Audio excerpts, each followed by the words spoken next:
Na mtazamaji wa Gift Online TV, na matumaini hujambo, karibu tuweze kumulika taarifa za kimichezo. Hii ni Zoom Sport. Kazi yetu hapa ni kukujuza habari mbalimbali za kimichezo ambazo zimejiri kitaifa lakini kunako kimataifa. Kubwa zaidi kwa siku ya leo tutaweza kujadiliana kuhusu kufuzu kwa Simba nusu finali, kufanikiwa katika hatua ya kutinga nusu finali. Je, mpinzani ambaye Simba ataweza kukutana naye, je, vipi?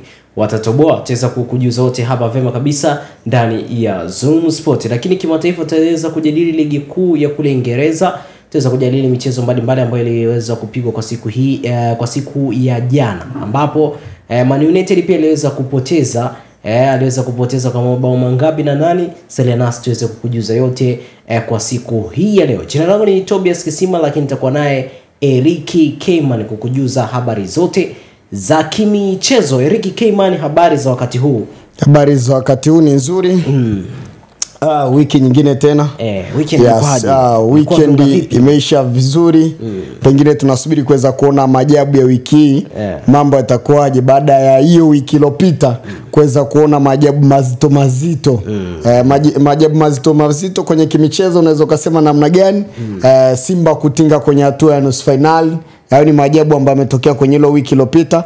Lakini pia kwenye ligi kuu Tanzania bara, Young Africans kuifanya moja kati ya mechi ambayo ilikuwa inachukuliwa kwa ukubwa ngumu, kuifanya kuwa rais, wakavuna pointi 3 muhimu dhidi ya Azam FC. Kwa ni matukio ambayo tunasema kwamba yalikuwa ni maajabu mazito kwenye soka kwenye ardhi ya Tanzania. Lakini pia kule barani Ulaya, kwenye UEFA Champions League wiki hiyo iliyopita ilikuwa pia ni wiki ya maajabu. Arsenal kumfunga Real Madrid chuma 3 haikuwa jambo jepesi. Moja kati ya jambo ambalo tunasema kwa timu kama Arsenal kwake ilikuwa ni maajabu, manake watu hawakutegemea 3-0. Lakini pia Bayern akifa akiwa nyumbani kwake kwenye dimba la Allianz Arena dhidi ya Inter Milan, ni moja kati ya tukio ambalo ni kubwa ambalo pia watu wameweza kuona. Jana pia tumeona weekend ikimalizika vizuri, Manchester United akifa pia chuma 4 dhidi ya Newcastle United. Kwa hiyo ni matukio ambayo tunasema kwamba ilikuwa ni mazuri kwenye hii wiki iliyomalizika. Sawa, mtazamaji, salia nasi tuweze kukujuza yote hapa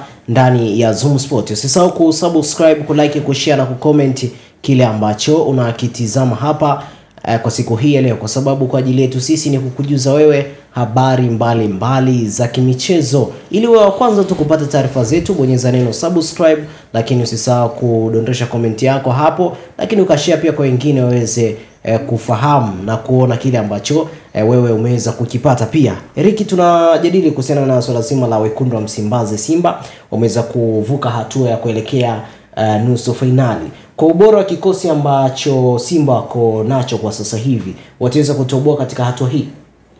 Kutoboa iko mikononi mwao wenyewe Simba Sports Club. Kwa nini nazungumza hivi? Simba tayari wametengeneza standard yao ya kufika kwenye hatua ya robo finali. Kwa miaka ya karibuni robo finali wameshaizoea. Sasa wamefika kwenye hatua ya nusu finali. Hatua hii wanahitaji kustruggle, ama wanahitaji kuifanya kuwa njia rahisi na nyepesi kulingana na mpinzani ambaye wanakwenda kukutana naye.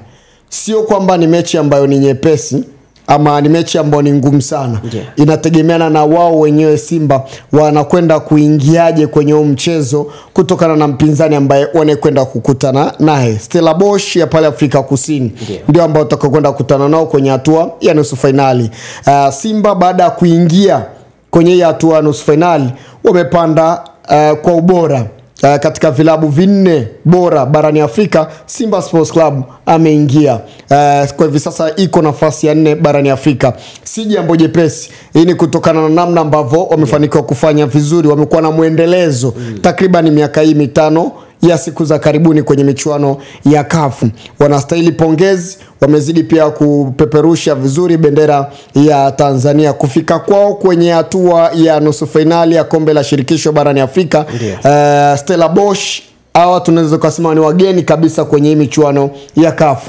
Ni moja kati ya timu ambayo tunaweza tukasema kwamba kama imefluku, hatimaye kajikuta imefika kwenye hatua ya nusu finali. Lakini njia ambayo wamefanikiwa kutoboa nao pia sio njia nyepesi. Tutakuja kuona kwamba kwenye hatua ya robo finali wamejiondosha Zamalek, mabingwa watetezi wa hii michuano ya kombe la shirikisho barani Afrika ambao wamefanikiwa kuweza kuwaondoa ni mabingwa msimu uliopita Zamalek. Tumeona namna ambavyo walifanikiwa kubato nao pale Afrika Kusini, mechi kamalizika kwa sare ya 0-0, wakaenda ugenini pale Misri, hatimaye wakafanikiwa kuibuka na ushindi wa bao 1-0 dhidi ya Zamalek. Kwa maana kwamba Stellenbosch ni moja kati ya timu ambayo imekuja kwa ajili ya surprise package kwenye michuano ya kombe la shirikisho barani Afrika.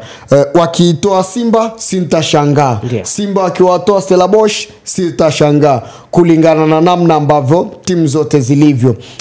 Nimemzungumza kama surprise package.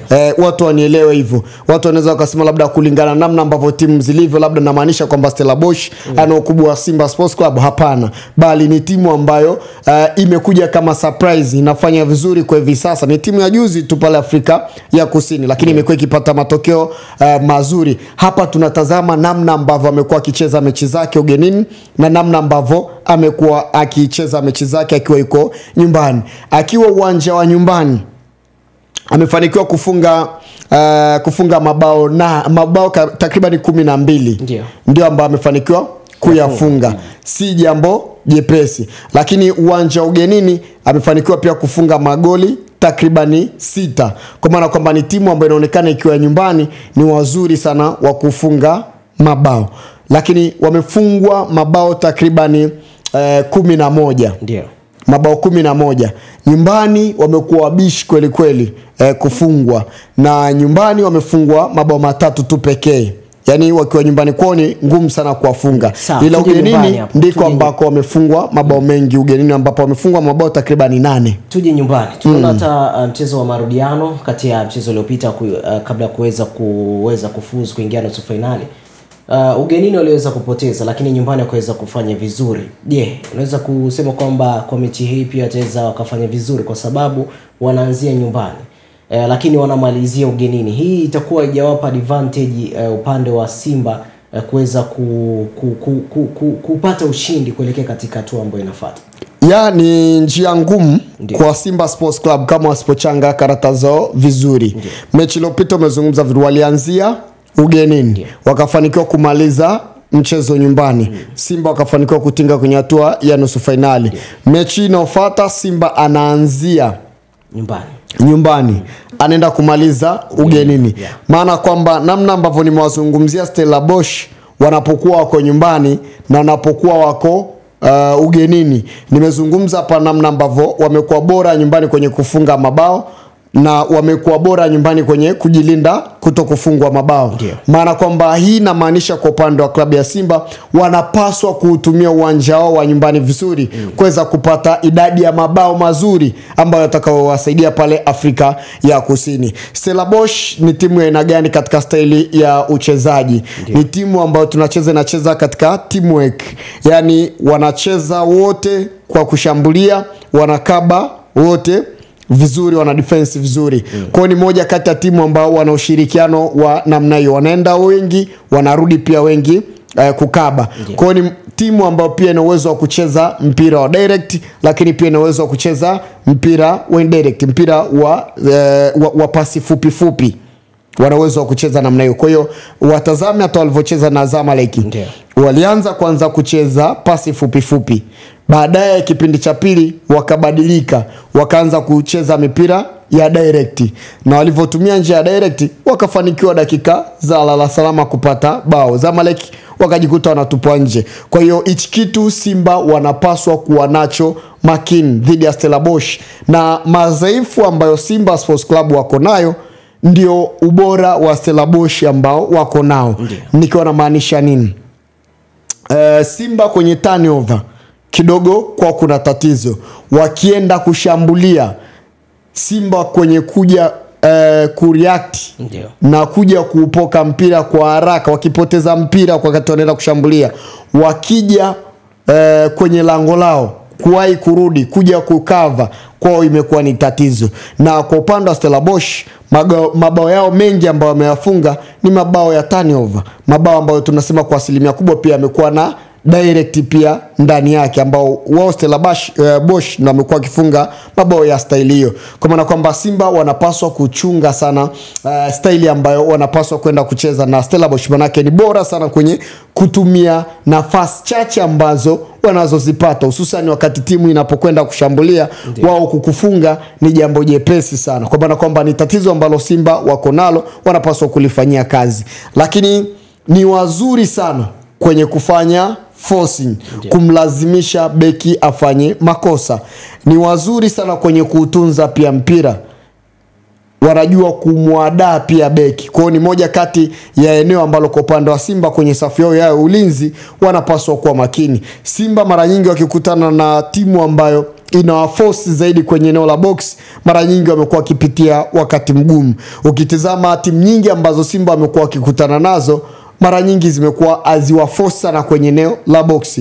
Na tazama, wakikutana na timu tu ambayo inawaforce kwenye eneo la box, wanalazimisha, wanatumia press ya high press, wanajikuta wamefanya makosa, wanaruhusu bao. Maana kwamba Stellenbosch ni wazuri wa mipira ya namna hiyo. Devs Fadru naamini atakuwa amekigundua hichi kitu kwa Stellenbosch, bora ambao wako nao, kwa sababu ni moja kati ya kocha ambaye ni raia wa Afrika Kusini. Anayajua vizuri Afrika Kusini namna ambavyo ilivyo. Amewahi kuwa kocha Afrika Kusini kama kocha msaidizi, lakini anajua ligi ya Afrika Kusini namna ilivyo, anajua wachezaji wa Afrika Kusini namna ambavyo wanavyocheza. Na ukitazama kwenye kikosi cha Stellenbosch, asilimia kubwa ya wachezaji ni wale wachezaji ambao ni raia wa Afrika Kusini, wana ule udambwi ile kukaa na mpira sana. Kwa hiyo kwa upande wa kocha Devs Fadru, hii ni faida kwa Simba Sports Club, namna kuweza kuwa study na namna kuweza kwenda kwa beat, ni kuweza kupambana nao vizuri katika dakika 90 za nyumbani, lakini pia dakika 90 ambazo watakazokuwa wako ugenini.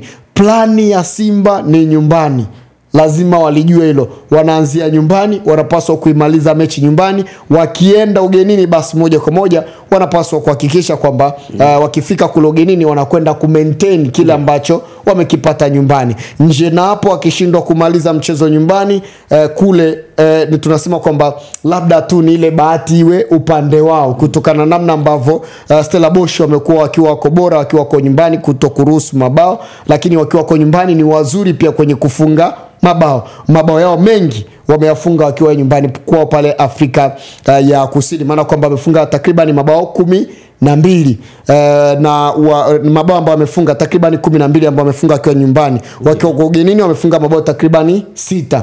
Kwa ni kitu ambacho Simba wanapaswa kukistadi hicho, maana kwamba jamani wazuri wa kutumia nafasi, hususan wakiwa wako nyumbani. Ukiwa ugenini ukikaa vibaya pia anakuweka. Ndio maana amefanikiwa kupata mabao 6 ugenini kwenye michuano ya CAF. Sio jambo jepesi.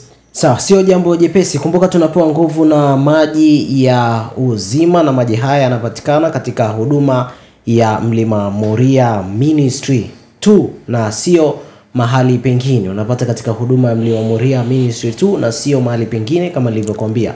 Ili uweze kufika hapa, kama unatoka Moshi mjini, panda bajaji au Hiace inayokuja maili 6, alafu umwambie akushushie katika kituo cha Msasani au mashine. Ukishuka kituo cha Msasani, utasogea mbele kidogo, utaona bango la barabara Gideon Church. Basi utakuja na barabara hiyo, utafika katika huduma ya Mlima Moria Ministry. Na ukishukia mashine, basi utarudi nyuma kidogo, alafu utaona bango la huduma ya Mlima Moria Ministry.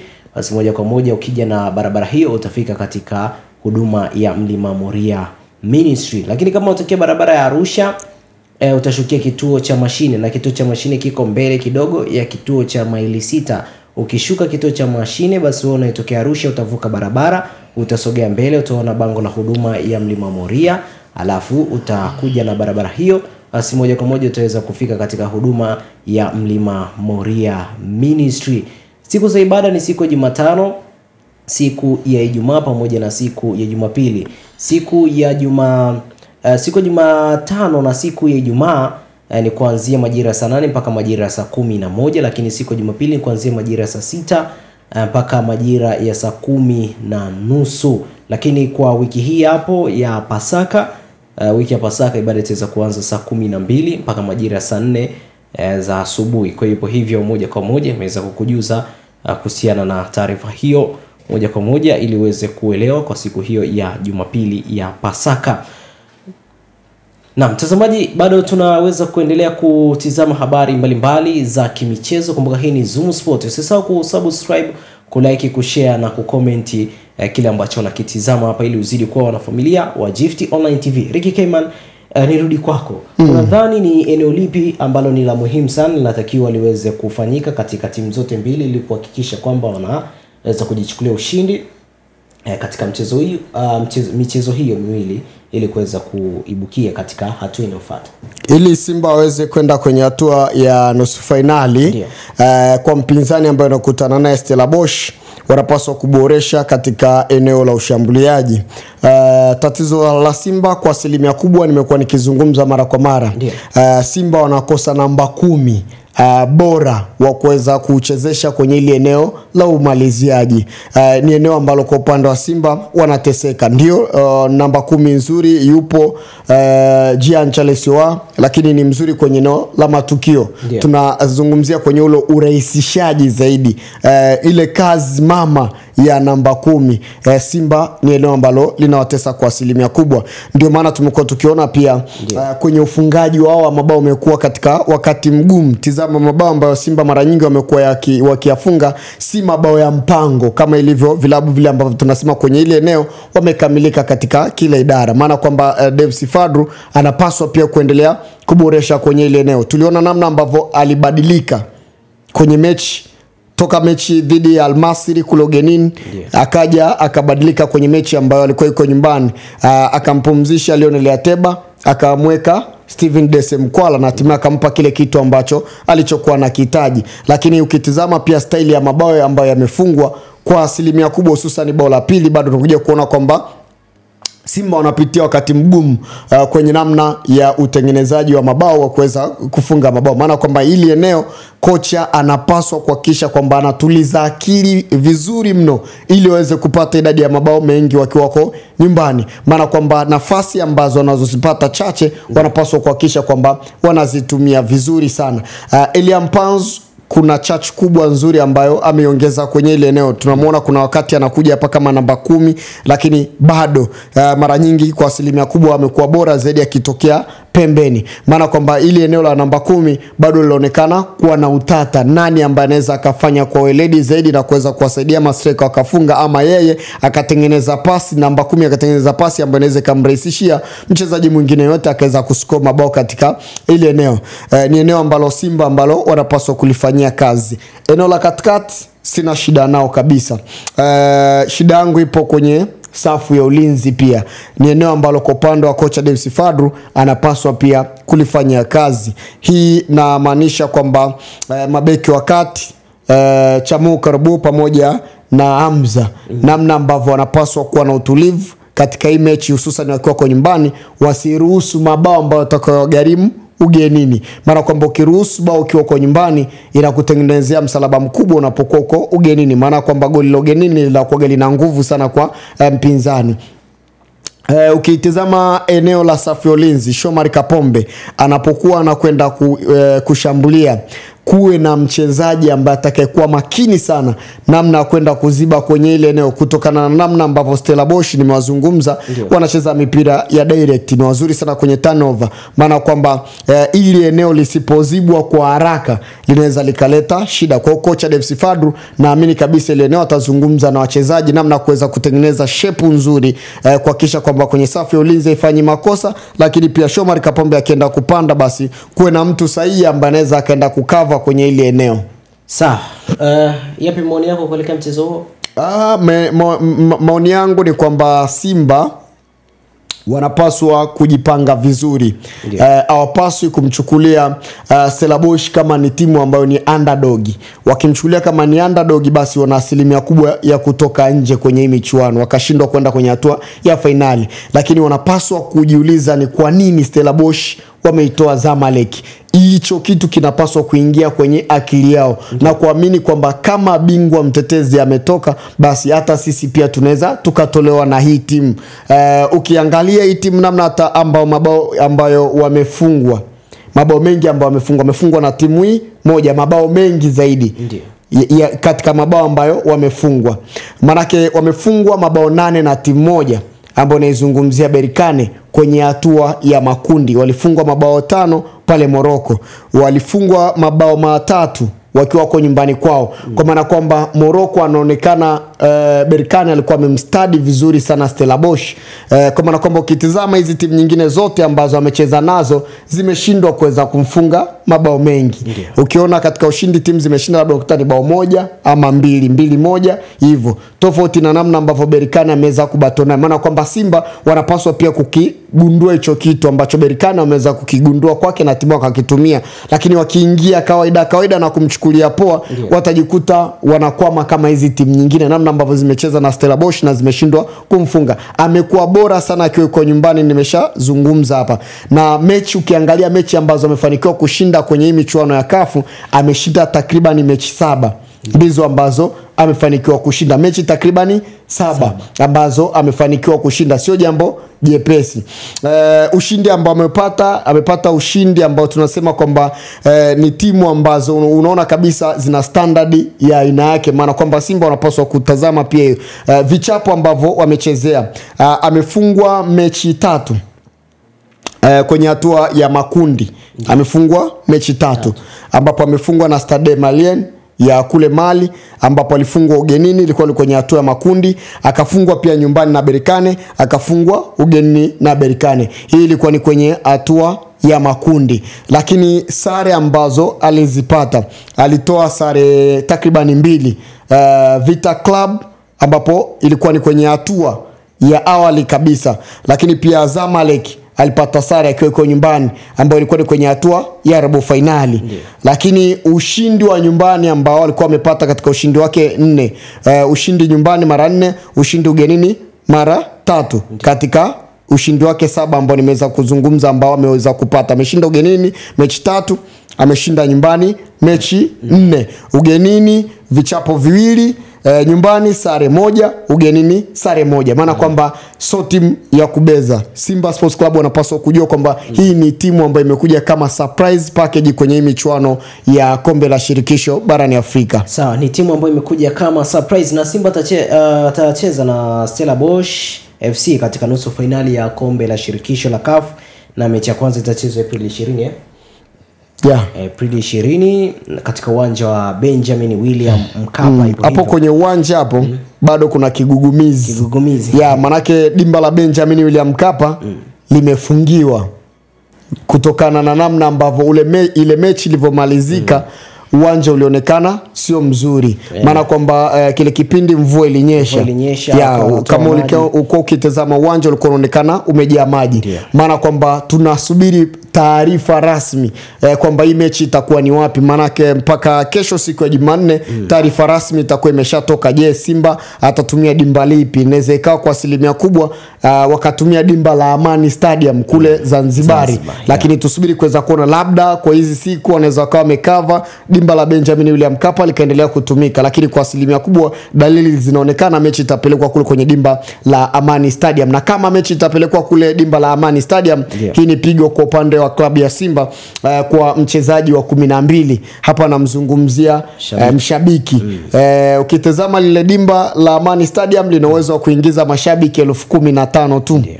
Ni idadi chache sana ya mashabiki 15,000 ambao tunasema kwamba ni kama robo ya mashabiki ambao wanaingia kwenye dimba lile la Benjamin William Mkapa. Maana kwamba hapa kwa upande wa klabu ya Simba kuzoea uwanja wa Benjamin William Mkapa inakwenda kuathiri, lakini pia kama mchezaji wa 12 anakwenda kupungua. Maana kwamba hawa mashabiki 15,000 ambao watakaoingia kwenye dimba la New Amani Stadium kama mechi itapigwa pale, wanapaswa kuwa ni mashabiki vichaa kweli kweli, mashabiki ambao wenye uwezo wa kushangilia mwanzo mwisho.